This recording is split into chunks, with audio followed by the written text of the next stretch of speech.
Abacuque, profeta Abacuque, capítulo 2.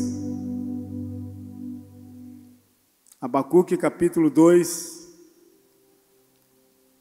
Uma noite fria aqui no sul de Santa Catarina. E como é bom podermos louvar e exaltar o nome do nosso Deus hoje, nesta noite, aqui neste lugar. Já ouvimos já adoramos ao Senhor e vamos ouvir a sua palavra agora. E eu gostaria de pedir a todos vocês que estão aqui, para que depois que você se assentasse, você prestasse bem atenção naquilo que Deus quer ministrar ao nosso coração, que você colocasse o seu coração diante da grandeza de Deus nessa noite, que você tivesse um coração aberto para ouvir a palavra do Senhor, porque, afinal de contas, saímos das nossas casas para nos reunirmos aqui como família de Deus, para ouvirmos a sua palavra, e esse é um momento que é importante. O louvor é importante, mas a pregação da palavra é importante porque traça rumo, caminho para a nossa vida. E eu sei que existem batalhas, sejam batalhas cognitivas, intelectuais da nossa mente, que às vezes fica voando, batalhas emocionais, problemas que às vezes a gente traz da nossa casa, sei lá, e também batalhas espirituais, porque o nosso inimigo não quer que eu e você agasalhamos essa palavra. Não é só ouvir a palavra, mas é nós praticarmos a palavra que está sendo pregada. Então, para isso, nós precisamos nos assentar neste lugar com muito temor diante de Deus, assim como o povo ouvia Esdras, assim como o povo ouviu Moisés, quando fala lá em Deuteronômio para aquele povo. Gostaria muito que nesta noite você e eu pudesse ultrapassar a barreira do frio, a barreira de muitas coisas, e pudesse ouvirmos a palavra do Senhor. Então, para isso, eu queria que você abrisse a sua Bíblia em Abacuque, capítulo 2. Abacuque, capítulo 2, versículo 4. Diz assim: Eis aí o soberbo, sua alma não é reta, sua alma não é reta nele, mas o justo viverá pela fé. Repete comigo essa porção bem alto. Mas o justo viverá pela fé. Agora, vira um pouco a sua Bíblia assim, lá no capítulo 3, finalzinho. É a porção que os irmãos aqui cantaram, que está escrito na palavra de Deus, capítulo 3, verso 17. Capítulo 3, versículo 17, que diz assim: Ainda que a figueira não floresça, e que nem haja o fruto na vide, e que o produto da oliveira minta, e que os campos não produzam mais mantimentos, e as ovelhas sejam arrebatadas do aprisco, e nos currais também não haja mais gado nenhum. Todavia, eu me alegro no Senhor. Eu exulto no Deus da minha salvação. O Senhor Deus, é a minha fortaleza. Ele me faz os meus pés como os da corça, e me faz andar altaneiramente. Ao mestre de canto, para instrumentos de cordas. Amém e amém. pode tomar assento em nome de Jesus Cristo. Amados irmãos, ouvintes que estão me ouvindo nesta noite, importante nós percebermos que quando nós viemos na igreja, quando nós nos reunimos aqui em nome do Pai, do Filho e do Espírito Santo, quando viemos na igreja nós aprendemos 3 coisas que são importantes no meu ponto de vista. A primeira, a igreja, ela é o lugar aonde nós vamos para descobrir o que está sendo e o que está fazendo certo. A igreja é um lugar que eu e você estamos aqui para ver o que nós estamos fazendo certo. Se tudo que nós estamos ouvindo, mês após mês, domingo após domingo, se nós estamos fazendo o certo de acordo com a vontade de Deus, se é isso que Deus quer para a nossa vida, se é isso que Deus quer que eu faça lá na Arena da Vida, que eu escuto aqui na igreja. Então a igreja, ela é um lugar onde vamos para descobrir o que estamos fazendo certo, como marido, como esposa, como filhos, como servos, como patrão, como empregado. Será que a minha vida é esse diapasão que está de acordo com a vontade de Deus? Então, a igreja, ela me leva para esse caminho também. Por outro lado, a igreja também é um lugar onde buscamos saber o que é que nós estamos fazendo de errado. Por isso nós viemos na igreja.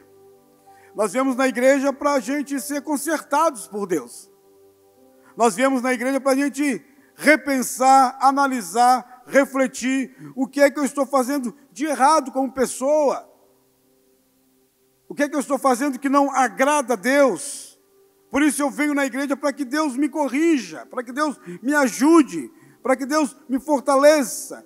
Se a igreja, por um lado, é um lugar de afirmação, para ver se eu estou fazendo certo aquilo que eu estou ouvindo.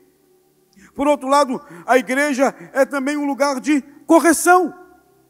É aqui que Deus me corrige. É aqui que eu aprendo do Senhor.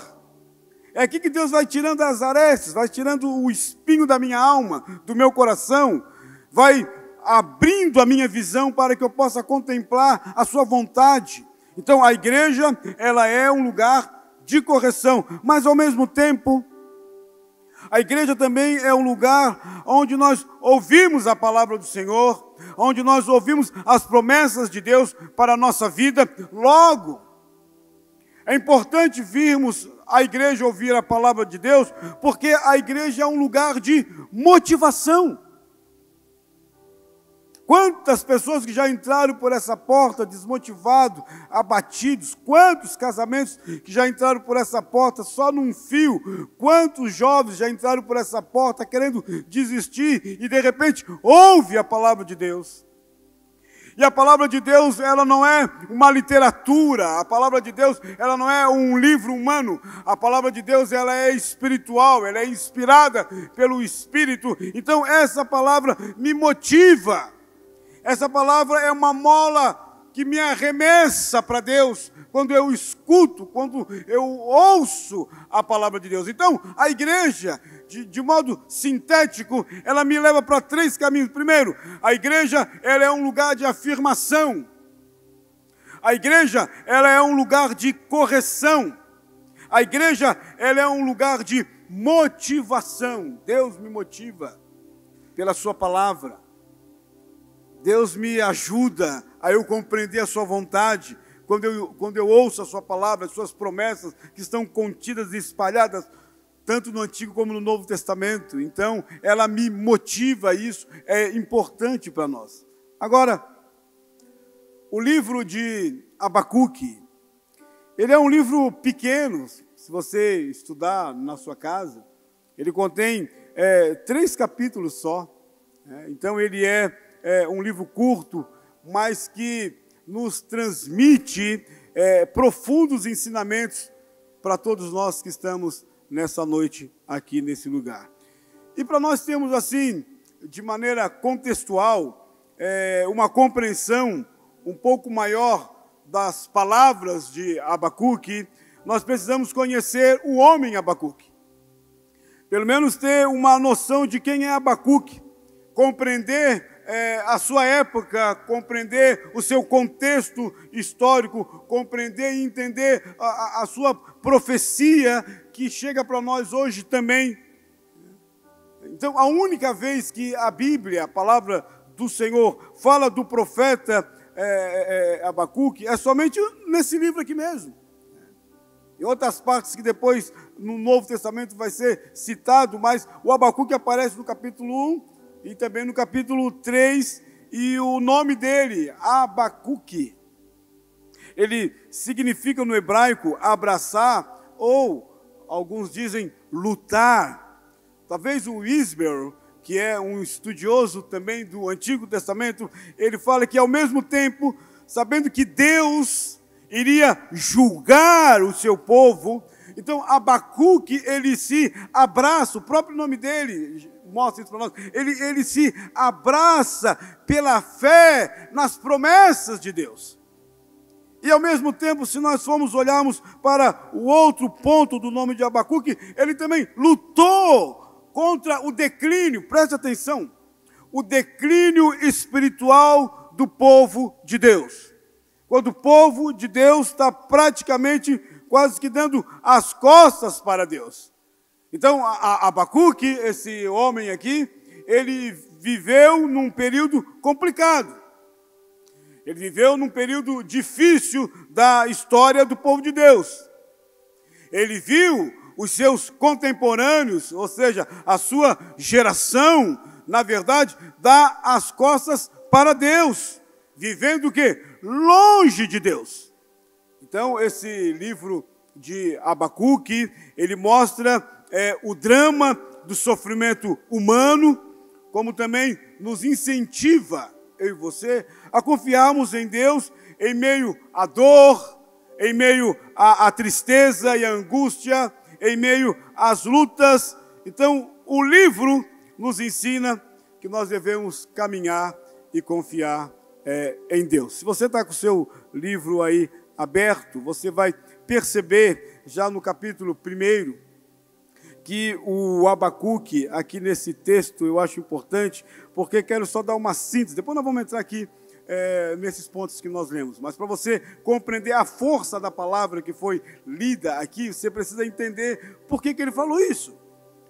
Então, Abacuque, na verdade, se nós fizermos um resumo, o livro de Abacuque tem 3 capítulos. Então, no primeiro capítulo, o Abacuque está olhando para a sua sociedade. Ele está olhando para o povo da aliança, que tem uma aliança com Deus, mas que essa aliança com Deus, ela começa a ser quebrada. Essa aliança com Deus, ela começa a ser perdida. E o povo começa a viver uma vida longe da vontade de Deus. Olha só, por exemplo, vou ler alguns capítulos só para você prestar atenção. Diz assim: sentença revelada ao profeta Abacuque. Ele começa como que questionando Deus, ele começa como que perguntando para Deus, por que isso acontece? Por que está acontecendo essas coisas na nossa geração, na nossa sociedade? E ele então começa: até quando, Senhor, eu clamarei e tu não me escutas? Olha só como ele começa falando. Ele diz: até quando, Deus, eu irei clamar, eu irei orar, e tu não me escuta? Parece que tu não liga para as coisas que estão acontecendo debaixo desse céu.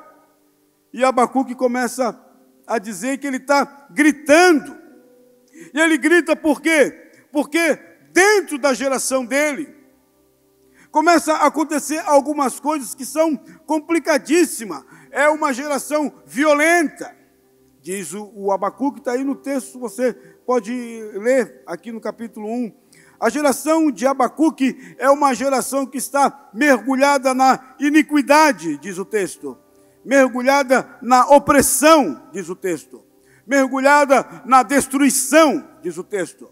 Mergulhado na violência, diz o texto. Mergulhada em contendas e litígios, ou seja, parece o Brasil.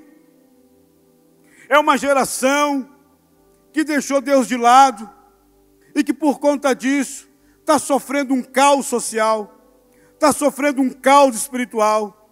É uma geração violenta, é uma geração injusta, é uma geração que tem celebrado a iniquidade, é uma geração pervertida, é uma geração que deu as costas para Deus. E por conta disso tudo, o Isaías, o Abacuque está aqui questionando Deus, como que lembrando Deus de Deuteronômio 28, tu não vai julgar essa geração? Tu não vai julgar o Brasil? Os pecados do Brasil? As iniquidades do Brasil?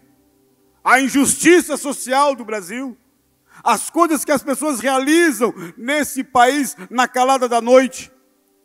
As muitas coisas horrendas, seja no campo social, político, emocional, religioso, seja ele no campo social, matrimonial, as coisas que estão acontecendo na nossa nação. O Abacuque, ele olha para a sua nação e diz, olha os hematomas que estão aqui nessa nação. Olha os problemas que estão aqui nessa nação. É uma nação que não honra mais a Deus. É uma nação que exalta o pecado, o entretenimento, a luxúria. É uma nação que prefere qualquer coisa menos Deus. E isso tem muito a ver com a nossa nação. Isso tem muito a ver com o Brasil. Isso tem muito a ver com a nossa ética, com a nossa espiritualidade. E sabe por quê que essa nação está se perdendo? Olha o que o texto fala aí, amados irmãos, rapidinho. Verso 4 do capítulo 1, olha só. Por esta causa, a lei se afrouxa. Famílias fortes, casamentos fortes, jovens fortes, sociedade forte, igreja forte, é igreja que não deixa a palavra de Deus afrouxada. O que ele quer falar sobre isso? Ele está dizendo que a palavra de Deus foi esquecida. A palavra de Deus foi esquecida na geração dele. Por isso, a reboque vem os problemas. A palavra de Deus foi jogada na lixeira do liberalismo. Por isso que vem os problemas sociais, os problemas relacionais, os problemas sociais e políticos, os problemas de diversas áreas. Ele levanta a questão, ele levanta o tapete da sua geração, ele não se conforma. Sabe qual é o problema dos crentes do século XXI? Nós nos conformamos com as coisas que estão acontecendo. Nós nos conformamos com o banditismo, com o feminicídio, com a violência urbana e doméstica. Nós não denunciamos. Nós temos medo da denúncia. Nós temos medo de pregar o evangelho. Nós temos medo de mostrar que essa geração tem dado as costas para Deus. Por quê? Porque a palavra do Senhor, ela está frouxa, ou seja, a palavra de Deus não é mais celebrada, não é mais vivida, não é mais honrada. E aí eu pergunto, como você tem tratado a palavra de Deus? Como você tem tratado a palavra de Deus? Lá começa na célula máter da sociedade, sua família. Você lê a palavra de Deus é norteadora para a sua vida. A palavra de Deus é aquela que injeta ou gesta os princípios éticos, morais, para mim e para você. Toda a igreja, todo o movimento que aconteceu na história da igreja, eles só foram ladeira abaixo quando a palavra de Deus saiu do centro e quando outras coisas colocaram-se no centro em lugar de Deus. Quando uma igreja, ela perde o centro da palavra de Deus, ela afrouxa. Se você afrouxa a palavra de Deus, se você mistura a palavra de Deus com outras coisas, obviamente que nós vamos gerar uma igreja mundana. Uma igreja sem reflexo de Deus, sem glória. Quando nós negociamos a palavra de Deus, e um grande problema hoje, para quem é expositor bíblico, as pessoas não querem ouvir exposição bíblica. Elas preferem ouvir pregação coach.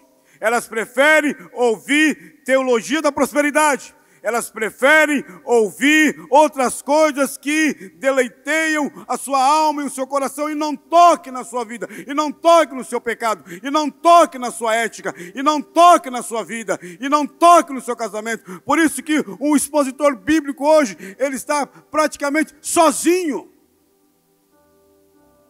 A palavra de Deus, diz o Abacuque, se afrouxou na sociedade. E por conta disso, o texto fala para nós que a palavra de Deus, ela traz luz para mim e para você. Ela diz para mim e para você o que é certo e o que é errado.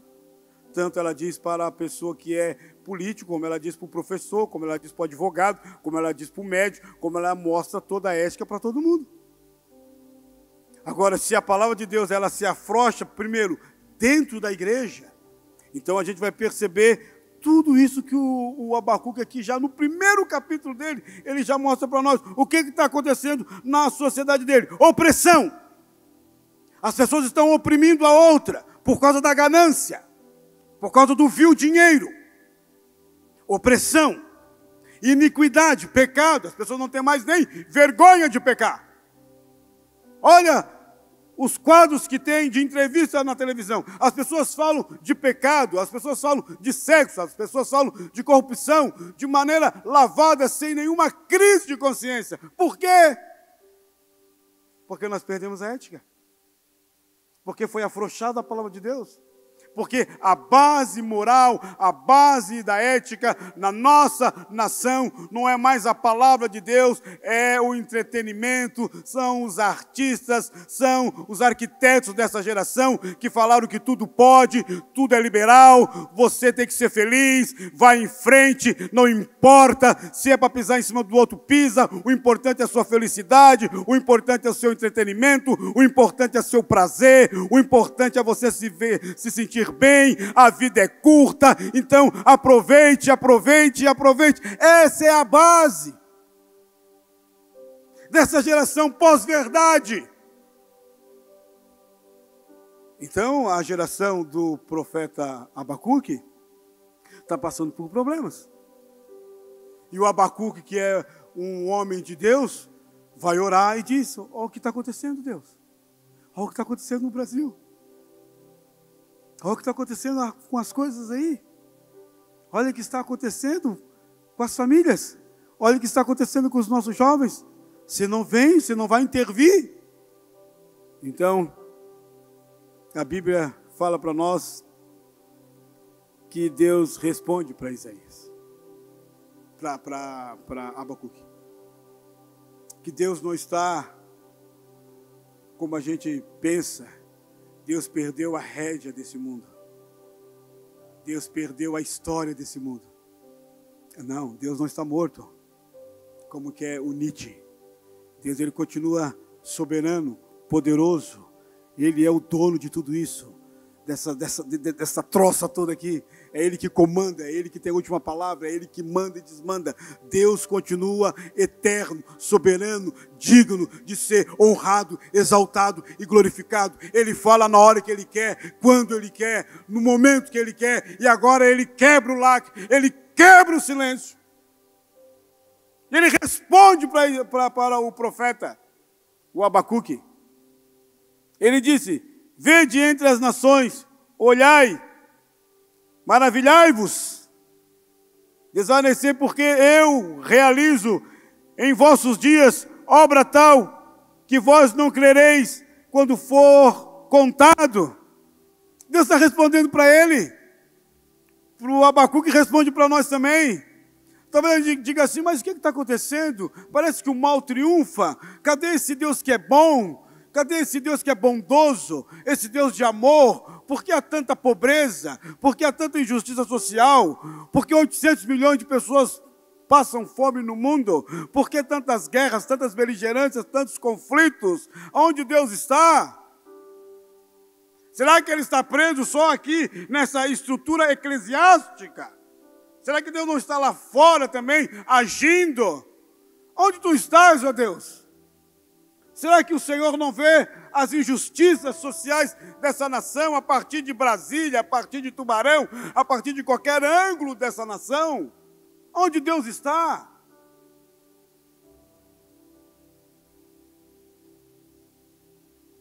E Deus responde para ele, dizendo que Deus está preparando as coisas. Que Deus não está mudo. Que Deus não é surdo. Que Deus conhece a tua dor, o teu sofrimento, o teu grito de madrugada, a tua lágrima que ensopa o teu travesseiro. Que Deus conhece todas as coisas que talvez você pense, mas onde Deus está aqui na minha família, aqui nessa nação, onde é que Deus está nessa dor familiar, onde é que se encontra Deus? E Deus, a gente pensa, Deus está em silêncio. Deus, como disse John Piper, ele trabalha de forma diferente. John Piper escreveu um livro que eu acho muito interessante, o título dizendo: O Sorriso Escondido de Deus. É o Deus que vai trabalhando, não como a gente quer, mas como Ele quer. Vai trabalhando pelas beiradas, vai mudando as peças, vai mostrando para nós que Ele é soberano na tua casa, na tua família. Você crê nisso, irmãos? Amém? Ou você acha que Deus perdeu o controle da sua vida, do seu casamento, do seu filho, da igreja, da nação? Não, Deus continua sendo soberano, poderoso,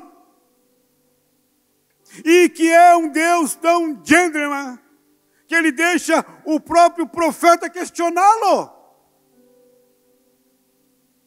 O próprio profeta está questionando Deus sobre um problema sério que nós não conseguimos resolver, nem no campo da filosofia, nem no campo da teologia, que é o problema do mal. E Deus deixa ele falar. E Deus deixa eu e você falar em oração, ou quando a gente está andando no carro, por quê, Deus, o que está acontecendo, oh Deus? E Deus deixa, e depois Deus vem e fala: Vede entre as nações, olhai, maravilhai-vos, desvanecei, porque eu vou realizar nesses dias uma grande obra no meio de vocês. Talvez o profeta pensou: bem, então Deus vai fazer uma grande obra. Deus então vai fazer algo esplêndido. Talvez Deus vai trazer um avivamento. Talvez Deus vai tirar essa nação atolada no pecado seus e mudar a história. Mas sabe o que Deus faz? Aquilo que às vezes a gente não imagina que Deus vai fazer. Deus vai usar uma outra nação, no caso aqui os caldeus, a Babilônia, o Nabucodonosor. Deus vai trazer essa nação para tratar com o povo dele. Ele não vai destruir o seu povo, mas ele vai disciplinar o seu povo através de Nabucodonosor. Irmãos, presta atenção a uma coisa que Deus está falando aqui comigo e você. Tem coisas que Deus vai usar para disciplinar eu e você. Pelas atitudes que a gente está tomando, pelos pecados que nós estamos acariciando, pela falta de posição e de postura que nós devemos ter no reino de Deus. Aqui nesse texto, se você ler ele todo como eu analisei de trás para frente, de frente para trás, pesquisei, analisei, tirei dos meus livros tudo de teologia do Antigo Testamento para pesquisar, para analisar. Se você analisar ponto por ponto desse texto, você vai perceber que Deus vai trazer uma nação chamada os caldeus. E Deus vai falar: essa nação vai ser usada por mim. Porque, irmãos, Deus usa quem Ele quer. Tudo está debaixo do poder de Deus. Inclusive o Lutero falou que o próprio diabo é um cachorrinho de Deus. O Lutero falou isso. Deus usa tudo para a glória dEle. Deus usa o verme para a glória dEle. Deus usa o galo para cantar para Pedro, para a glória dEle. Deus usa o peixe grande para levar Jonas de novo para Nínive, para a glória dele. Deus usa o Balaão, que era um profeta pagão, para tratar com Israel, para a glória dele. Deus usa todas as coisas para a glória dele. E para tratar comigo e com você, que somos filhos dele.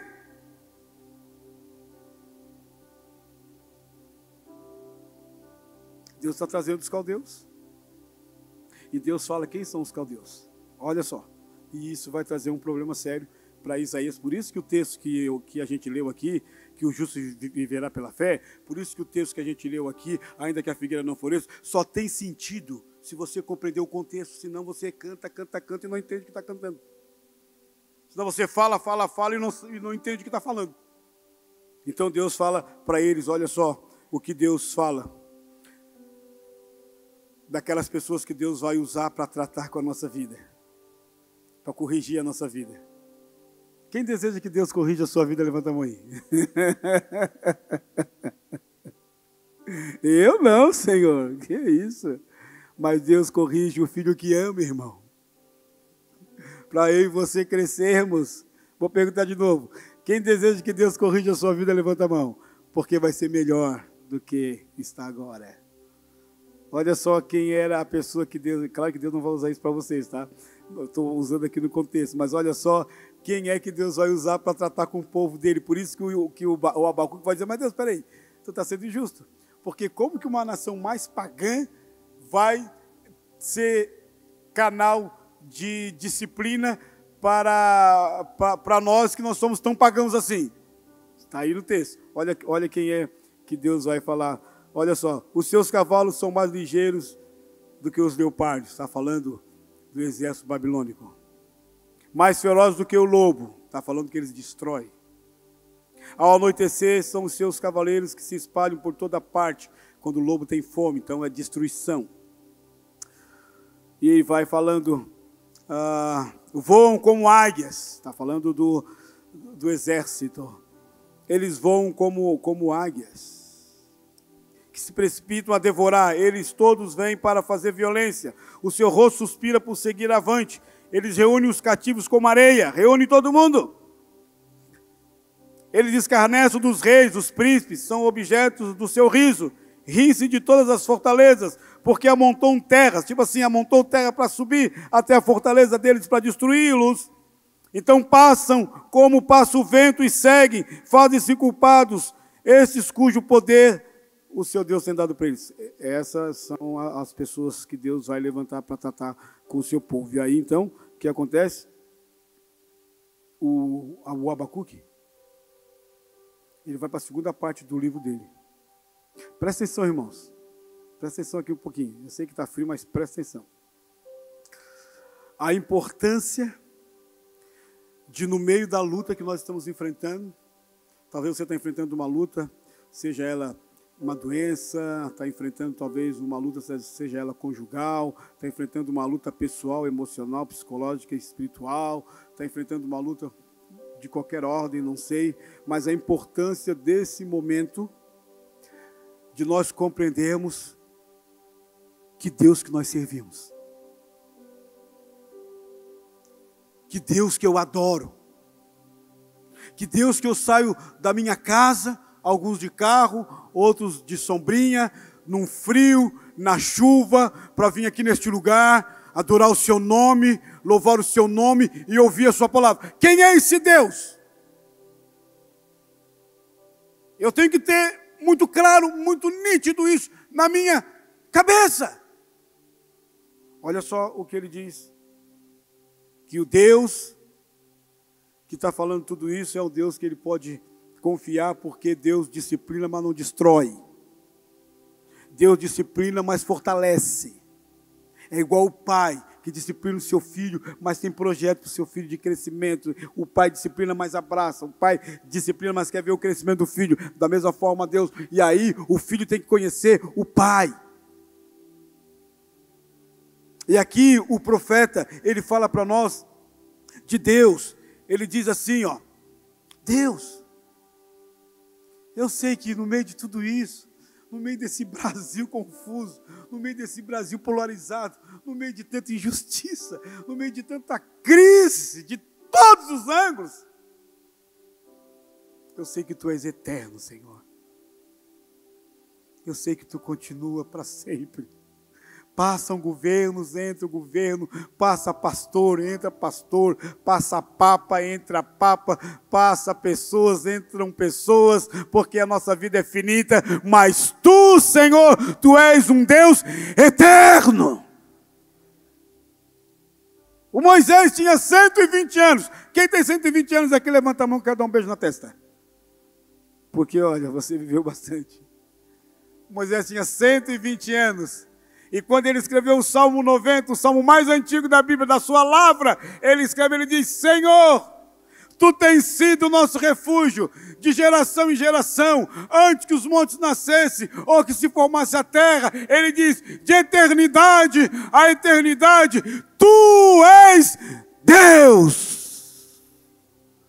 Tu não acaba, Tu não muda, Tu está além do tempo cronológico humano. O Abacuque, ele diz: Deus, Tu és eterno, eu posso confiar em Ti. Ele diz: Tu és eterno, mas Tu também é o Senhor. Irmãos, a última palavra da minha vida e da sua vida, eu sei que isso como é que diz? Não é palavra de efeito, eu sei que isso a gente ouve bastante na igreja, mas eu gosto de repetir isso. A última palavra pertence a Deus.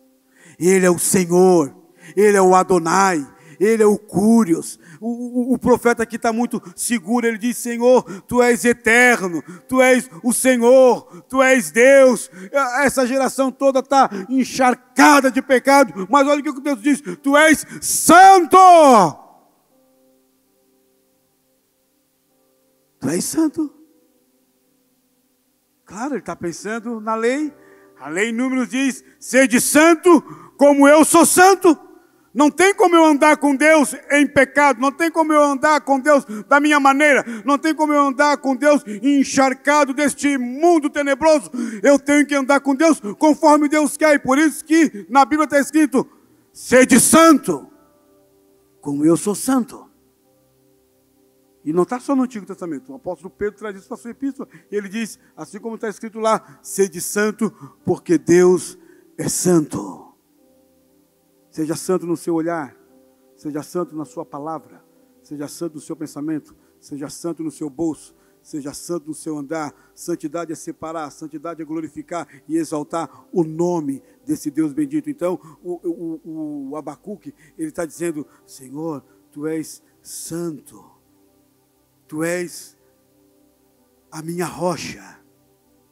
O que é rocha aqui, no entendimento do Abacuque?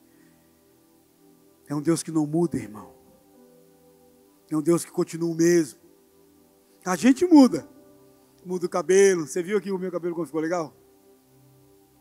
Quadradão. Eu, quando cheguei na igreja, a moda era cabelo quadrado. Isso há 30 e poucos anos atrás. Então, meu cabelo era quadradão, como está aqui. Aí a moda muda, né? Aí deixei meu cabelo encaracolado. Depois a moda mudou, cabelo raspado, né? Todo negrão é cabelo raspado.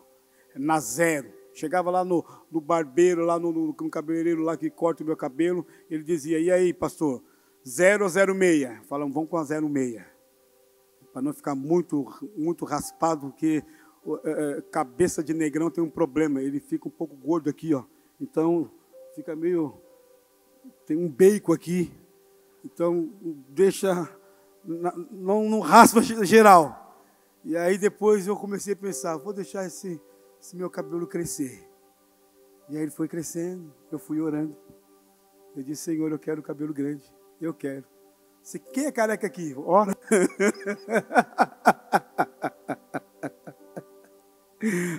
O Beto, ora, Beto. O Beto delay ali, ó. Né? Ora. E foi crescendo. E está essa belozoca que está aqui. A gente muda, pessoal. Mas Deus não muda. Ele é igual uma rocha. As promessas dele para mim e para você não mudam. O amor dele por mim, por você não muda. O perdão dele por mim, por você não muda. Ele continua sendo o mesmo Deus. Ele continua sendo esse Deus que te ama. Ainda que as pessoas desistem de você, Deus não desiste. Ele é a rocha. Ele falou isso, o profeta. E aí ele vai falando tantas coisas. E aí, irmãos, é no meio de tudo isso aqui, de um povo que deixou Deus, de um povo soberbo, como a nossa geração. Nossa geração é uma geração soberba, orgulhosa, que não quer Deus. Aí entra esse texto que a gente falou aqui, que diz assim o verso 4: eis aí o soberbo, eis aí a pessoa que é orgulhosa. Tem um monte de gente também crente que é orgulhoso, que ele acha que não depende de Deus, que ele não ora, ele não nutre a sua vida com a Bíblia. Acaba o culto aqui, ele vai para casa, na hora ali do alimento, ele não ora e diz: obrigado, Senhor, por esse alimento, obrigado, Senhor, porque eu estou dormindo nessa cama aqui com esse cobertorzinho, né, quentinho. Senhor, também lembra daquelas pessoas que estão passando dificuldade. Ele não ora, ele é orgulhoso. O Agostinho falou que o orgulho, o teólogo Agostinho, século V, ele falou isso. Ele disse: o orgulho transformou anjos em demônios. Então aqui ele está dizendo, o orgulhoso é aquele que chega na casa de Deus com o coração orgulhoso. Ele não abre a boca nem para orar, ele não abre a boca nem para adorar o Senhor. Ah, está frio demais, ele fica lá. Que é isso, pessoal? Nós temos que chegar aqui e adorar o Senhor, exaltar o seu nome, glorificar o seu nome, compreender que nós dependemos de Deus. Olha só o que o texto diz: eis aí o soberbo, a sua alma não é reta. E aí no final, olha só o que diz aqui, irmãos: o justo viverá pela fé. Quem é justo, levanta a mão aqui. Levanta a mão. O justo, no meio da luta, eu continuo confiando em Deus. O justo é aquele que confia, que anda na presença do Senhor. Que ao sair daqui, amanhã, segunda-feira, ele anda na presença de Deus. O justo, ele confia no Senhor. O justo é aquele que anda pela fé. É aquele que anda confiando sempre em Deus. Isso é uma coisa importante, porque na hora da dor, na hora da crise, na hora que a porta se fecha, na hora que o céu se transforma em bronze, é a minha fé que vai me ajudar. O Martinho Lutero, porque esse texto aqui é um texto tão importante que ele está tanto no livro de Romanos, tanto em Gálatas, como em Hebreus, o mesmo texto. E quando o Martinho Lutero, 1500, ele lê esse texto aqui em Romanos, fazendo a conexão com Abacuque, ele diz: aqui é a porta do paraíso.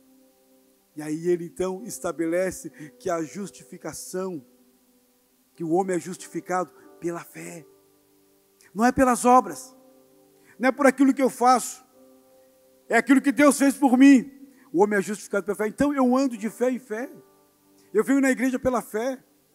Eu venho na igreja confiando em Deus. Eu venho na igreja exaltando o seu nome.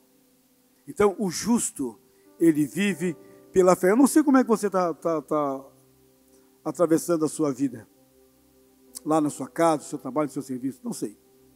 Eu sei que se você exercer fé, o texto diz: o justo viverá. Não diz assim: o justo morrerá. O justo viverá. Você vai enfrentar essa luta, você vai enfrentar essa tormenta, você vai enfrentar essa tempestade, você vai enfrentar essa luta difícil e você vai continuar vivendo. O justo viverá da fé em Deus. Ah, mas pastor, tu não sabe a luta que eu estou enfrentando na minha casa, no meu trabalho, comigo mesmo. E eu digo: pega esse versículo para você, coloca o seu nome aqui no justo e diga: eu vou viver pela fé em Deus. Vai lá para Hebreus 11. e ver como que aqueles homens andaram pela fé, o Noé, o Abraão, todos eles, pela fé, pela fé, pela fé. Fé é confiar. Fé é certeza que Deus não te abandona. É o que o Abacuque está falando, irmãos. Agora presta atenção só uma coisa aqui, deixa eu ver que hora é. Os irmãos estão tocando aqui, deixa eu ver que hora é. É porque quando eles começam a tocar, eles estão dizendo, para. Só porque eu só vou parar quando o Espírito Santo mandar. Tá, então vocês ficam tocando aí. Não estou brincando. A sociedade, que o Abacuque fala no capítulo 2, ali no verso 6, é uma sociedade, principalmente a sociedade dos caldeus, que Deus vai julgar eles também. É uma sociedade que está calcada em 5 pontos, que a nossa sociedade também está. E aí por isso eu vou entender quando ele fala que o justo vive pela fé, e quando ele fala que ainda que não haja fruto na vide. Porque veja bem no capítulo 6, se você quiser olhar aí, mas não precisa, eu vou só citar aqui. Tem 5 ais aqui que Deus condena a geração dos caldeus, como condena a nossa geração. A primeira, a avareza. Os caldeus quebraram o 8º mandamento, quando eles invadiam as cidades, as nações, eles furtavam os bens deles, eles roubavam tudo que tinha, eles não deixavam nada, eles matavam, eles furtavam, e eles quebraram o 8º mandamento, não furtarás. Que a nossa geração também vive isso, que a nossa geração está vivendo uma explosão de roubo institucional, ali na esquina, em todo lugar. Eles também eram os caldeus, uma geração violenta. Eles quebraram o 6º mandamento. Está tudo escrito aí no capítulo 2, verso 6 até adiante, que eu não vou entrar aqui, só estou citando para vocês. Eles quebraram também o 6º mandamento. A avareza. Eles quebraram o 8º mandamento, melhor dizendo, não furtarás.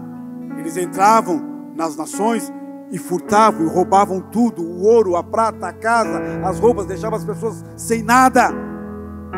Parece o Brasil. Eles também eram uma nação injusta. Eles quebraram os 10 mandamentos. Não cobiçará a casa do teu próximo. Os caldeus, quando entravam, eles cobiçavam, eles destruíam também tudo, as casas, as pessoas.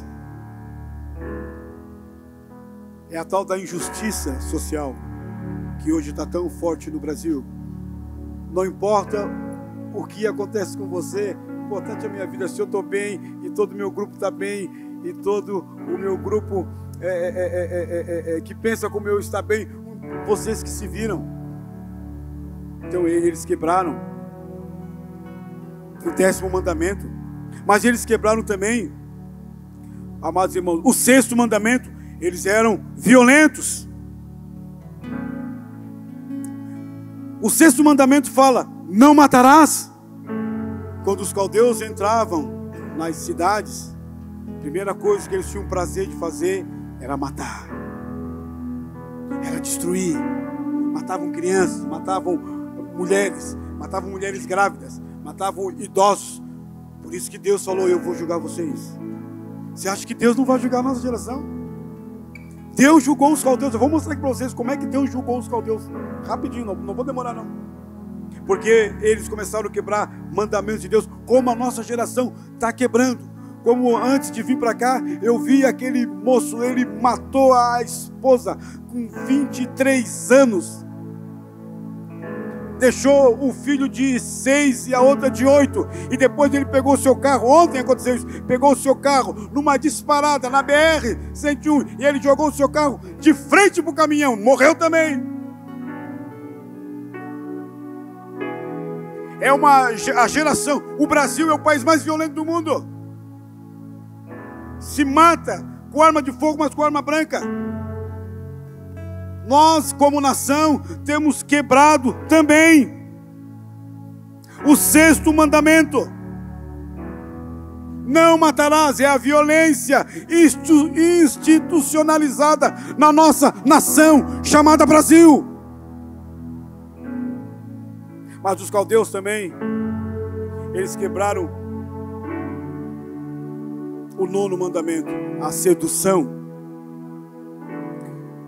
A Bíblia diz: não dirás falso testemunho contra o teu próximo. Então eles acusavam a nação e invadiam aquela nação. Eles levantavam falso testemunho e invadiam aquela nação. Crente, deixa eu falar uma coisa para você e para mim também. Cuidado com a quebra do 9º mandamento. Se você não tem certeza, se você não tem convicção, não pegue esse teu dedinho abençoado, não vai para o WhatsApp destruir reputação de ninguém. Não faça isso, falso testemunho. Ah, todo mundo faz, você não faz. Ah, mas todo mundo está dizendo, você não é todo mundo. Você é filho lavado e remido pelo sangue de Jesus.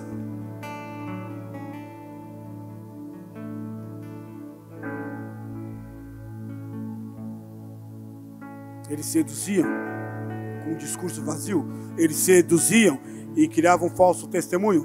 Algum tempo atrás eu preguei num congresso de uma universidade. O tema era pós-verdade. Pós-verdade, ou seja, nós estamos na era da pós-verdade. Que a verdade é quase que inexistente, porque as pessoas acreditam no fake news mais do que a verdade. E vão reproduzindo fake news, e fake news, e fake news, e detonando, destruindo reputações. No afã de querer levar informação, pecam contra Deus. Cuidado. Por fim, a idolatria, a quebra do 1º mandamento: não terás outros deuses. Eles quebraram os caldeus. Eles adoravam os seus deuses. E talvez você diz assim, mas eu não adoro. Mas talvez você adore o seu carro. Talvez você adore a sua carreira. Talvez você adora o seu apartamento que você comprou. Talvez você coloca as coisas dessa vida acima de Deus. Você acaricia, você gosta, você quer. Idolatria, latreu, é culto. Latria, culto. Nós temos muitos deuses que está plantado no nosso coração, que nós temos que destronar. Talvez é o teu diploma. Você acha melhor do que o outro porque você fez uma faculdade, porque você tem um curso de pós-graduação, porque você tem um doutorado, porque você viajou para fora do Brasil, porque você foi para Disney, porque você foi para o Beto Carreiro hoje, porque você foi para Congonha, para Comasa, para Mate, sei lá onde. E você acha que é melhor do que o fulano, beltrano, ciclano? E você idolatra o teu conhecimento, idolatra a tua conta bancária. Eu sou melhor do que o beltrano. Não. Não. Por isso que no final ele diz assim, e aqui eu encerro de verdade. Ele mostra que acima de tudo isso está a glória de Deus. Deus é maior do que tudo. Olha o que ele diz aqui: Senhor, na tua ira, porque Deus pode destruir todos nós aqui, porque todos nós somos pecadores. Mas ele diz assim: Senhor, na tua ira, lembra da misericórdia. Sabe por que você está aqui nessa noite? Porque a misericórdia do Senhor te alcançou. Sabe por que você saiu da sua casa e veio para cá? Ainda ontem eu recebi de uma moça, pastor, ora por essa família, uma menina de 7 anos de idade, que morreu. Quando eu vejo as criancinhas aqui, eu me lembrei da menina, 7 anos de idade, leucemia. Eu disse, ora, eu falei, vamos orar. Sabe por que você está aqui? Por causa da misericórdia do Senhor. A Bíblia diz, a misericórdia do Senhor é a causa de nós não sermos destruídos. Você não está aqui porque você é bom, porque você é bonito, por nada disso. Você está aqui pela misericórdia e pela graça de Deus. Na tua ira, lembra da misericórdia, Senhor, disse o profeta? Ele disse: a tua glória cobre os céus. Sim, nós temos um problema no Brasil, mas se nós levarmos o evangelho para essa nação, se nós levarmos esse evangelho para essa nação, olha o que a Bíblia diz: a tua glória cobre os céus e a terra se enche de louvor. O seu resplendor é como a luz. Está falando da grandeza de Deus o profeta. Raios que brilham nas suas mãos. O profeta diz: ele para e faz tremer a terra. Deus faz tremer a terra. Ele sacode as nações. O profeta pensando no Isaías 40. Ele esmigalha os montes primitivos. Os caminhos do nosso Deus é eterno. Ele diz: o sol e a lua param. Ele lembra de Josué. O sol e a lua param nas suas moradas. O nosso Deus é o Deus que salva. O nosso Deus é o Deus que abre o mar vermelho. E aí, depois de toda essa convicção, depois de toda essa certeza, depois de sabendo que está vivendo um momento de nação difícil, eles não querem Deus, eles deram as costas para Deus, eles vão ser julgados por Deus, mas aí Deus mostra para o Abacuque que Deus é santo, que Deus é poderoso, que Deus é grande, que Deus é eterno. Aí o Abacuque descansa em Deus e aí ele canta. É um salmo que tem aqui. Aí qual é o salmo que ele canta? Ele canta assim: ainda que a figueira não floresça, eu sei quem é o meu Deus. Eu sei quem é o Senhor. Ainda que a porta se feche, ainda que eu esteja desempregado, ou ainda que Deus abra uma porta para mim, ainda que a figueira não floresça, não haja o fruto na vide, o produto da oliveira minta, e os campos não produzem mantimento, e as ovelhas sejam arrebatadas do aprisco, e nos currais não haja gado, ainda que existe uma crise agrícola, uma crise social, todavia eu continuo confiando em Deus. Mesmo que o nosso país está atravessando problemas, mesmo que a nossa nação está atravessando dificuldade, a minha confiança não está em homens, a minha e a sua confiança está em Deus. Em Deus. E como ele está tão seguro, ele acaba dizendo: todavia eu me alegro no Senhor. Quem se alegra em Deus aqui, levanta a mão. Mesmo na luta, você está passando por luta? Que bom, se alegre no Senhor. Ele vai te dar vitória. Eu me alegro no Senhor. Ele não diz: eu me alegro na minha conta bancária, no meu carro, na minha casa de praia. Não, isso é alegria, subalegria. Você deve ter contentamento com isso, isso é bom. Mas aqui o negócio é mais embaixo. Ele está dizendo: eu me alegro no Senhor. Eu me alegro no Senhor. Eu exulto o Deus da minha salvação. É o Deus que salva. O Senhor Deus é a minha fortaleza, lá na sua casa, no seu trabalho. Ele faz os meus pés como da corça. A corça é aquele animal que sai correndo, e ela não tropica, ela não vacila, ela sabe aonde pisar, ela pisa na rocha, ela pisa aqui, ela sai correndo atrás de água, ela vai e vai e vai. O texto está dizendo que Deus vai fazer os nossos pés como da corça. Deus vai te firmar, Deus vai te ajudar, Deus vai te fortalecer, Deus vai te guardar, Deus vai te livrar, porque Deus é grande. E por fim ele diz: e me faz andar altaneiramente sobre as alturas. Eu estou acima dos meus problemas, acima das minhas lutas. E ele acaba dizendo assim: ao mestre de canto para instrumento de cordas. Amém, irmãos? Eu nem abri o meu iPad onde está a pregação. Eu ia abrir agora, aí vocês vão bater em mim. Isso aqui foi só uma introdução. Agora leia isso na sua casa, o Abacuque. Esse livro tem a ver com a nossa nação, tem a ver com a nossa vida, tem a ver com a sua vida, tem a ver com a vida de todos nós aqui.